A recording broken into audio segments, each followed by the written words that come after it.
today we will see the next chapter of class 9 science, that is your is matter around us pure. All right, in the last lecture or the video I have told you about the categorization in matter. So matter can be broadly classified into two things, living things and non living things. And living things को हम substances बोल सकते हैं. Substances को हमने दो category में divide किया था, प्योर और इम्प्योर. ये दोनों मैं आपको समझा चुकी हूँ. इन दोनों की कैटेगरीज भी हमने कर ली थी और मिक्सचर के हमने होमोजेनस और हेटेरोजेनस तक वी हैव कंप्लीटेड. ऑलराइट, अभी there is one important category in the pure substances which is of compound. Compound को आप दो तरीके के कंपाउंड्स हो सकते हैं आपके, कुछ ऑर्गेनिक हो सकते हैं, कुछ इनऑर्गेनिक हो सकते हैं. इनऑर्गेनिक कंपाउंड्स कौन से होते हैं? जिनमें कार्बन एंड हाइड्रोजन होता है. The compounds containing carbon and hydrogen are called as organic compounds. All the compounds other than these types of compounds are known as inorganic compounds. इनके बारे में ज़्यादा डिटेल में we study in higher classes. All right, so this was the categorization of pure substance. Pure substance elements and compounds में divide होते हैं. Elements को हम चार और कैटेगरी में डिवाइड कर सकते हैं. कौन कौन सी कैटेगरी है? मेटल है, नॉन मेटल है, मेटेलॉइड्स हैं एंड द नोबल गैसेज है. ऑलराइट, ऐसे कंपाउंड का I have told you. So this was pure substance. Alright, अभी इम्प्योर सब्सटेंस आपके कौन से होते हैं? जिनमें दो या दो से ज़्यादा तरीके के पार्टिकल्स हमें मिलते हैं, उनको हम इम्प्योर सब्सटेंस बोल सकते हैं. ठीक है, अभी इम्प्योर सब्सटेंस जैसे कि दो या दो से ज़्यादा प्योर सब्सटेंसेस मिलके, ठीक है, अलग अलग हो जाएंगे. एक प्योर सब्सटेंस अलग तरीके का है, दूसरा प्योर सब्सटेंस अलग तरीके का है. There are different kind of particles. If we mix them we get a mixture और अ इम्प्योर सब्सटेंस. तो मिक्सचर को हम दो कैटेगरीज में फिर डिवाइड कर सकते हैं. आपके दो कैटेगरी के हो सकता है मिक्सचर. एक आपका होमोजेनस हो सकता है, another one can be heterogeneous. Homo means same and hetero means different. Same अगर कॉम्पोजिशन रहेगी मिक्सचर की, पूरे मिक्सचर की कॉम्पोजिशन में, if the composition is uniform throughout the mixture, that kind of mixture is known as homogeneous mixture. On the contrary, what are heterogeneous mixture? If the composition is not same throughout the mixture, then that mixture is called as heterogeneous mixture. Alright, अभी homogeneous को और heterogeneous को हम further categorise कर सकते हैं. पहले example देखते हैं. देखो, होमोजेनस का क्या एग्जाम्पल हो सकता है जिसमें सेम कॉम्पोजिशन हमें दिखे? तो इसका एग्जाम्पल नींबू पानी हो सकता है. ऑलराइट, सो दीज मतलब कि उसमें आप क्या देखते हैं कि the concentration is same through out the mixture. And heterogeneous में हम क्या कर सकते हैं? दो कैटेगरी और होती हैं, उसके बारे में बाद में पढ़ेंगे. बट अभी हेटेरोजेनस का एग्जाम्पल आप क्या ले सकते हैं? You can have water and honey. ये जो मिक्सचर बनेगा आपका, हनी की डेंसिटी ज़्यादा होती है वाटर से, तो वो थोड़ा सा ऊपर रहता है.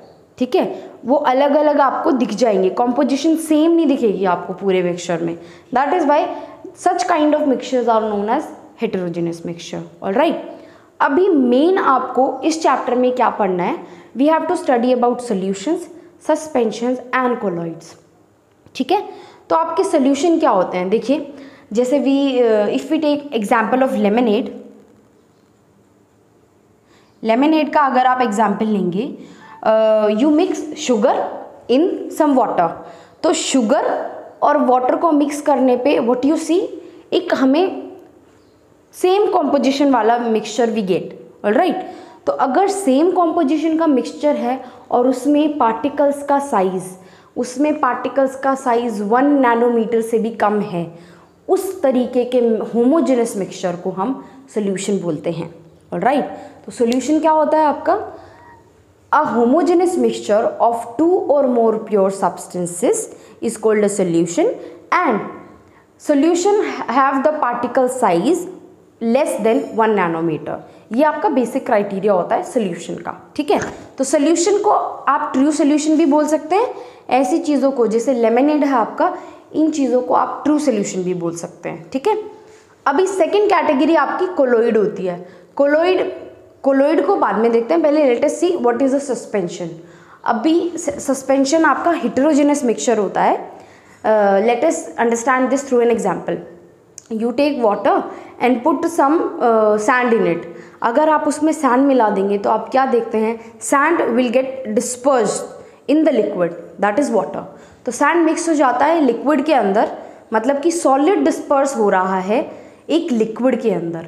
तो ऐसे heterogeneous mixtures in which the solid get dispersed into the liquid is known as suspension. So suspension is a heterogeneous mixture, solution is a homogeneous mixture. The particle size in solution is 1 nanometer and the particle size in suspension is less than 0.1 micrometer. This is nanometer and this is micrometer. ये देखिए आप size का difference काफ़ी ज़्यादा है। Alright, अभी colloid क्या होता है, कोलोइड भी हेटेरोजेनस मिक्सचर होता है, ठीक है, लेकिन कोलोइड में आप क्या देखते हैं, पार्टिकल का साइज ना ही सोल्यूशन ट्रू सोल्यूशन के जितना छोटा है, ना ही एक सस्पेंशन के जितना बड़ा है, तो वो इन दोनों के बीच में आता है। कोलोइड का एग्जांपल आप ले सकते हैं सोप सोल्यूशन। सोप सोल्यूशन में आप देखते हैं होमोजेनस नहीं होता है, कहीं कहीं कंसंट्रेशन कैसी होती है, कहीं कहीं कैसी होती है। पार्टिकल का साइज ना सस्पेंशन के जैसा है, जैसे हमने सैंड और वाटर का एग्जाम्पल लिया था, उसमें यू सो दैट कि पार्टिकल, सैंड के particles we can see through naked eyes, लेकिन इसमें हम नेकेड आई से पार्टिकल्स को इतने अच्छे से नहीं देख पाएंगे। तो these were the 3 categories of mixture you have to study about these in this chapter. Suspension के बारे में हम और पढ़ेंगे, कोलोइड के बारे में और पढ़ेंगे, और सोल्यूशन के बारे में और पढ़ेंगे। इनकी कंसंट्रेशन वी विल स्टडी, और इनको सेपरेट हम कैसे कर सकते हैं। मिक्सचर बन चुके हैं, इनको सेपरेट करने का भी कोई तरीका होगा, that we will also see. Alright.